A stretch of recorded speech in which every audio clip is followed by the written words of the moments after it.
Welcome to another episode of Elevating Your Life. And today we are really going to elevate. We are going into space and much more. We have with us today a fantastic guest. We have Nigel Watson.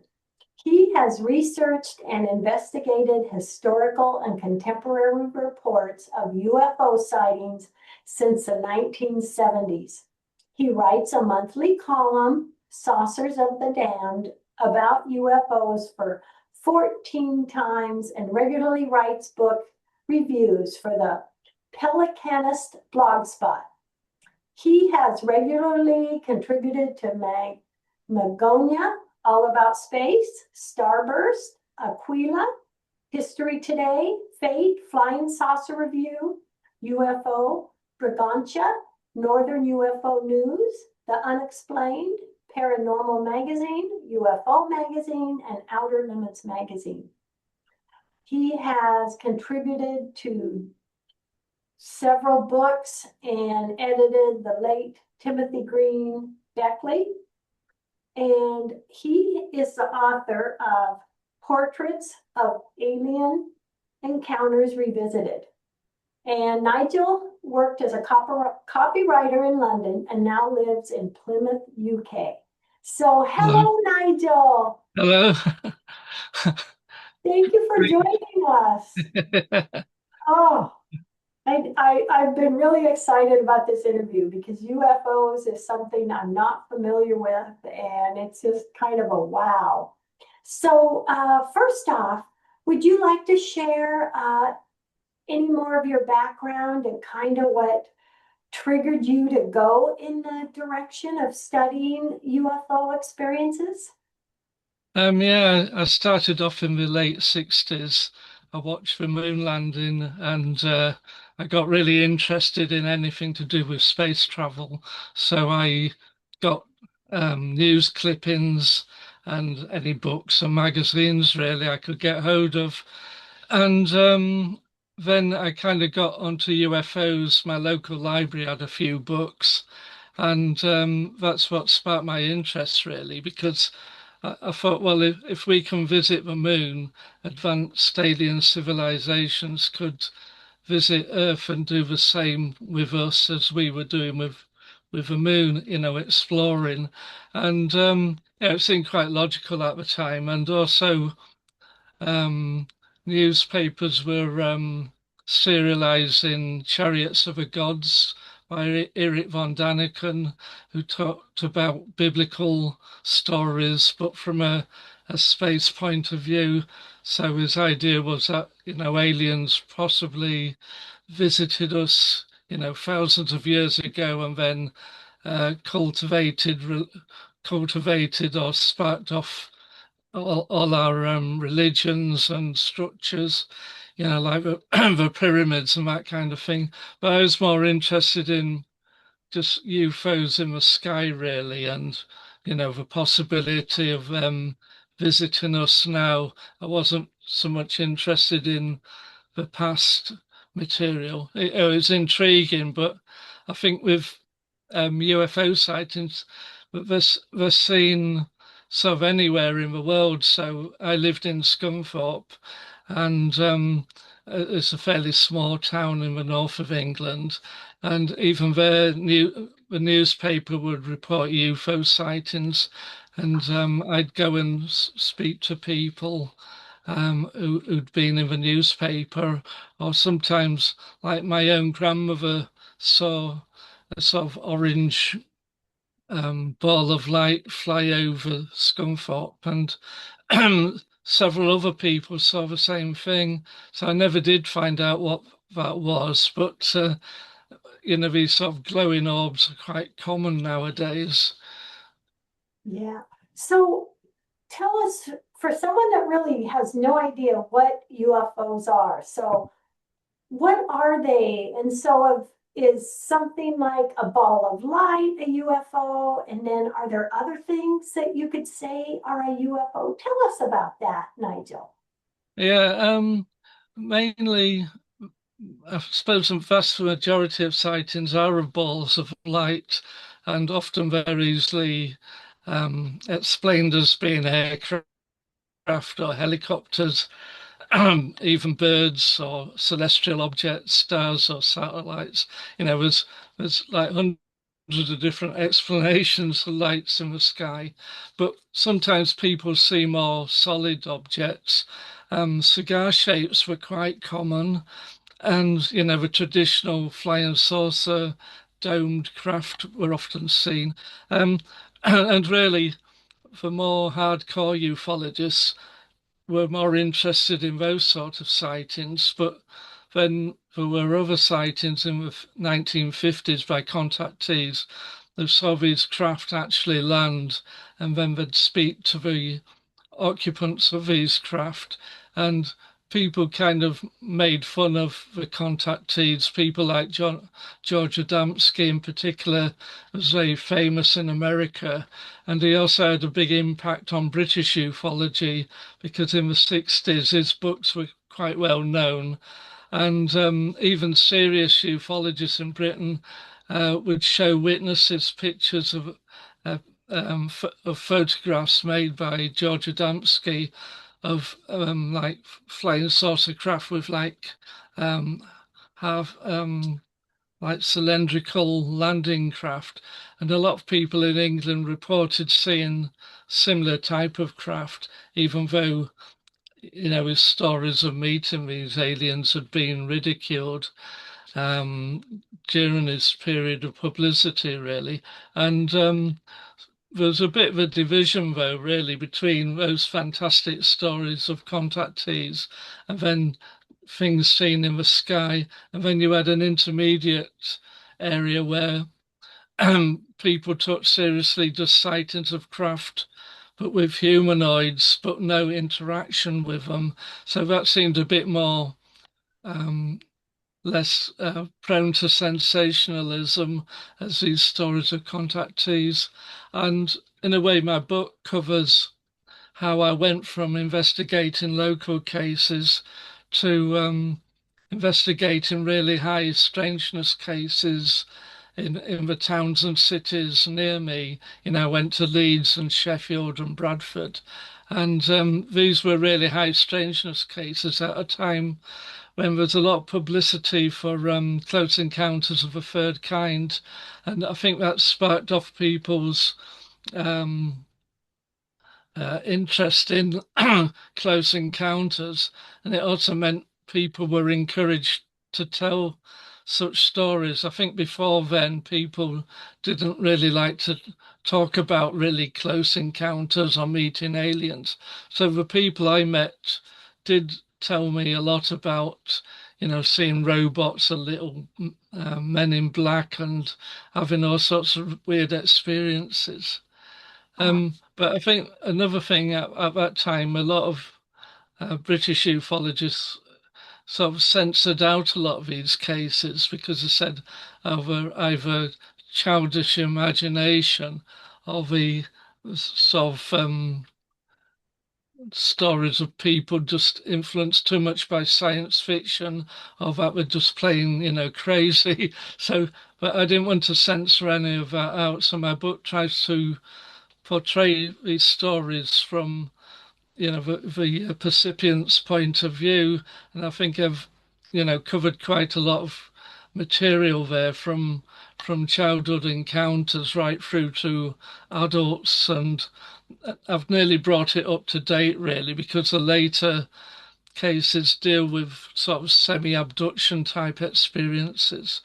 But I just found it fascinating because I think people go from trying to study things in the sky and do things like astronomy and meteorology and physics sort of thing. And then when we start talking to witnesses, you then get more involved with, how did that person react and why did they react and what triggered that sighting and those reactions, and what why did this sighting influence them so strongly. I talk about the trigger effect in my book, where somebody might just see a ball of light in the sky and then it inspires them to look at UFO books and to study the subject in more detail. And then they might recall childhood encounters, and then they might even go on to have other UFO sightings. But I think another factor is that not only do people have a UFO sighting or several UFO sightings, they get combined with having dreams and nightmares about aliens, or they get telepathic communications from people. There's several people in my book had seen UFOs or strange beings, and then after a few months or years, they almost through automatic writing, we got all these sort of messages from the aliens. A lot of these stories talk about good and evil aliens and that we're in the kind of middle of a cosmic battle. And so I think it also depends on the experiences. Some people have really negative experiences, then other people have really positive ones. And so there's that kind of duality. I think it does depend on the person. And it's just fascinating, particularly at the time in the late 1970s with Spielberg's film coming out, and there's beginning to be a little bit more interest in abduction cases, particularly in America again. And so I think in America, it's always been at the forefront of UFO research or ideas, and then it kind of filters through to the rest of the world. So really, we only kind of got abduction stories a bit later than in America, and we were quite heavily influenced by hypnotic regression, something I've never used, but people do say it can be very helpful and does give a lot more detail about possible abduction experiences. But I think over time, like abduction cases have kind of got a bit swept under the carpet in recent years, and that it's all about UAPs now.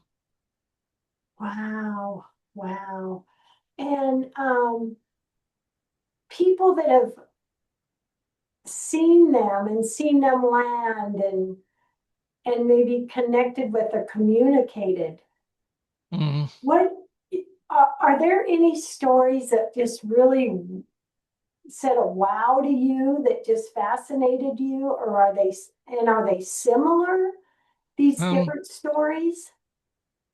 I think it fascinated me that people don't just have a UFO sighting and that's it, or even just have a close encounter and that's it. Often people have remember childhood experiences from a very young age. I think even Yuri Geller said he saw balls of light and things when he was a child, and he seems to suggest that aliens influenced all his psychic powers and things, and that's paralleled in a lot of the cases I deal with. The people not only seen UFOs but had all these other strange experiences, and sometimes they're like prophecies or premonitions, and other times the messages from the aliens tend to be about preserving our planet, that we're, destroying the planet through, pollution and overpopulation. And I suppose in the 50s it was more about the Cold War and atomic warfare. But even so, even in the cases I deal with, the people are often getting messages that are warning of some sort of, doom if we Oh, carry really? on. Did you say they were trying to give us a message to help us? Yeah. And even the most pessimistic person I spoke to, who had a lot of messages, he said we were doomed and we were destroying the earth with our science and technology, that we should step back and consider what we're doing to the planet. Even he felt there were good aliens trying to tell us to Oh, get away from the brink. Yeah. And that seems to be a running theme of quite a few of these cases, that people have had these messages which are kind of shaped in different ways. And also there's a quite strong theme about Christianity and the impact of the Bible, and that the book of Revelations, the Apocalypse, all are kind of uh, influential in quite a few of these witnesses. And I don't know whether that would be so much a case nowadays, and people weren't even that particularly religious, back in the late 70s even, but there seemed to be biblical influences, because I mentioned quite a few people seeing angelic beings. Some of them interpreted them as, being aliens, but had the attributes of angels. Sometimes they had wings, of a radiated light, of a and they were kind of protecting the witness from, these That evil is something forces I'm and so things. excited to ask you about is the angelic visions Yeah. and that. So did they feel that these were alien angels or just angels that are with us? I'm fascinated. I love the angels, and I Yeah. I see clouds that look like an angel, and Well, I mentioned in the book there's quite a lot of angel coincidences, and that uh, Norman Harrison, who was very pessimistic about aliens, he drew a guardian figure, and it was the Archangel Michael. And then I had quite a lot of coincidences involving, Saint Michael. I got a witness report um, from somebody who saw a UFO over St. Michael's Church. There probably are a lot of St. Michael churches, but it just seemed quite a coincidence at the time. And then, quite a few UFO witnesses do mention Archangel Michael for some reason. It gets associated with these sort of angelic aliens, I suppose. I think it's interesting. Somebody told me about a couple who saw an entity, and the wife thought it was an angel, and the husband thought it was a spaceman. So sometimes it's your own viewpoint can condition what you see. And also, I suppose people say some of these aliens can be shape changers as well. wow. And it must be just fascinating to talk to some of these people and hear about some of these cases. Did most of these cases occur in northern England, in that area? Yeah, most of them were in northern England, but some of them I mentioned are from Wales, which is further to the west, and some in the sort of Midlands as well. But generally, my focus was just on the cases that came to me in Northern England and that I could easily travel to. And but I think these sort of experiences seem to happen, throughout the UK and, throughout the world, really. But I think they're kind of conditioned by different people's outlook of society and culture we Mhm. live in. And these sightings were mainly in northern England, where people are quite down to earth and, have a kind of common sense approach to life. And so I thought, I think everybody I spoke to were very believable. There weren't people who would sort of make up stories or things like that. And, some of the stories sound really fantastic, but when you hear it from their own mouths, it just seems to fit in, you know what I mean? It's really um, quite a revelation, really, because I think to actually speak to some people who have these experiences, they they do make it difficult for you to know how to um, comprehend what they experience, really. I think logically you want to try and explain it, but that's another thing I've tried to do in my book is not to label people. I've mentioned different theories at the back, but basically I've tried to let people tell their own story, and I didn't really want to have an agenda to try and prove these cases were sort of angelic aliens or ultra terrestrials from a different dimension. And I think people can put their own spin on what I've written about. So I've tried to keep it open-ended, really. And I've also put a lot of links to resources at the end of the book so that people can check out more about British ufology. There's quite a few useful archives that you can visit online or in person.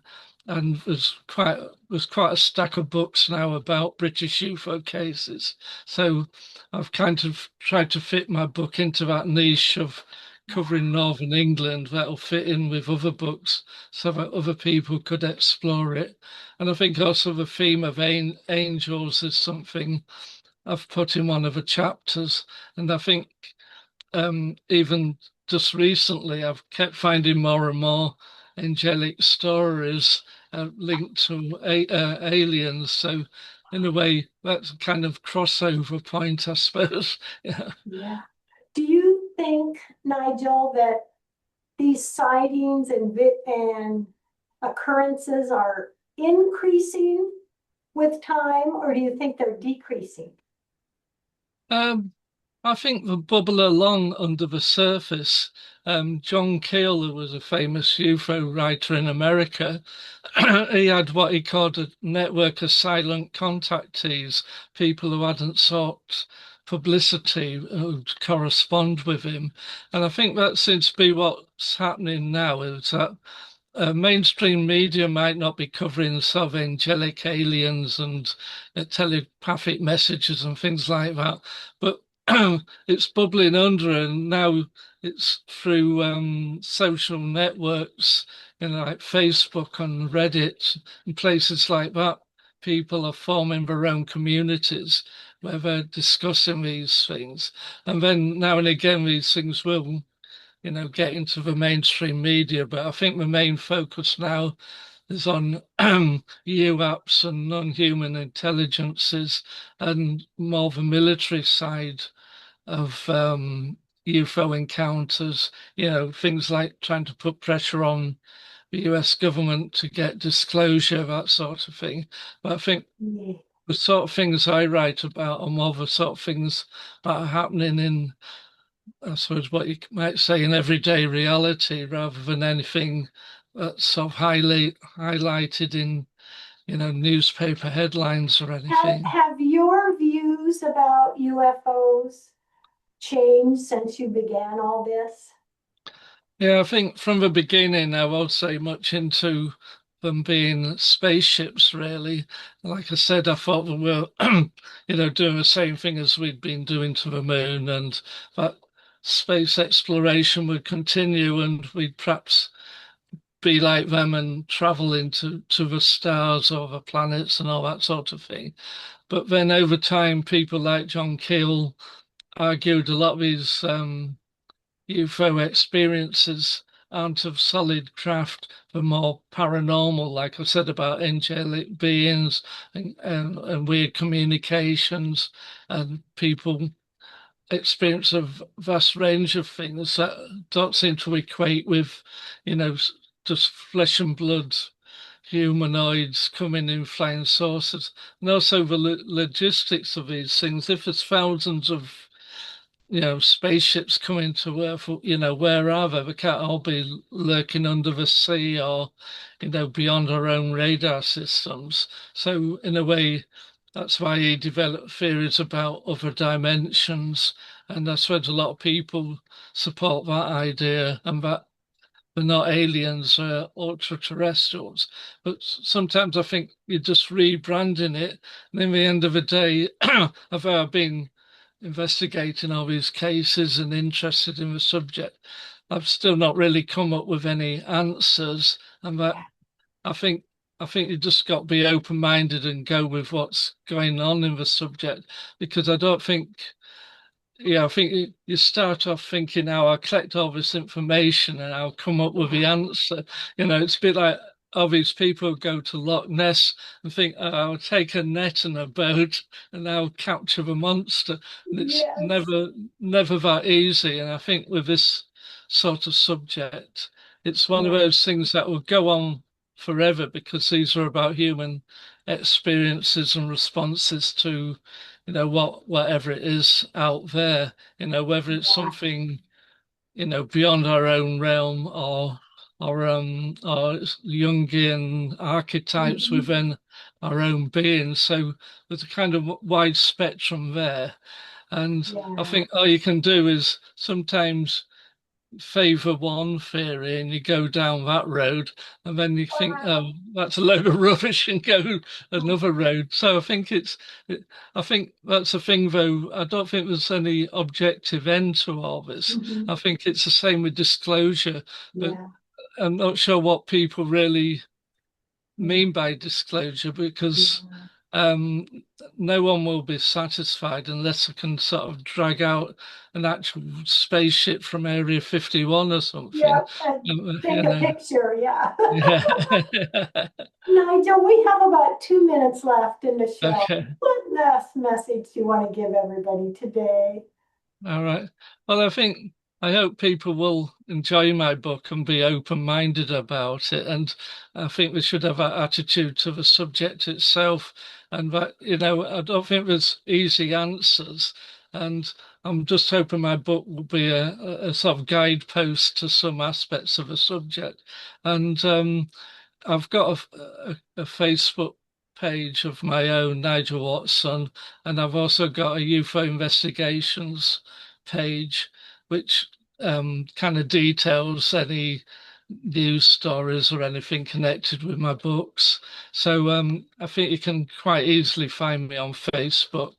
And Portraits of Alien Encounters Revisited is available on Amazon and most of the other kind of online retail outlets. So so it's sort of out there after being revised over a Yeah. period of something like Oh, 30 years since I published the original edition. wow. I can only imagine what it's been like researching this and hearing these stories and everything. Oh my gosh. Well, thank you so much for joining us today, Nigel. This has been really fantastic and fascinating and really wonderful to meet you. All right, thank you. To everyone out there, thank you for joining us. Love, hugs, and blessings. Nigel, love, hugs, and blessings. Thank you so much.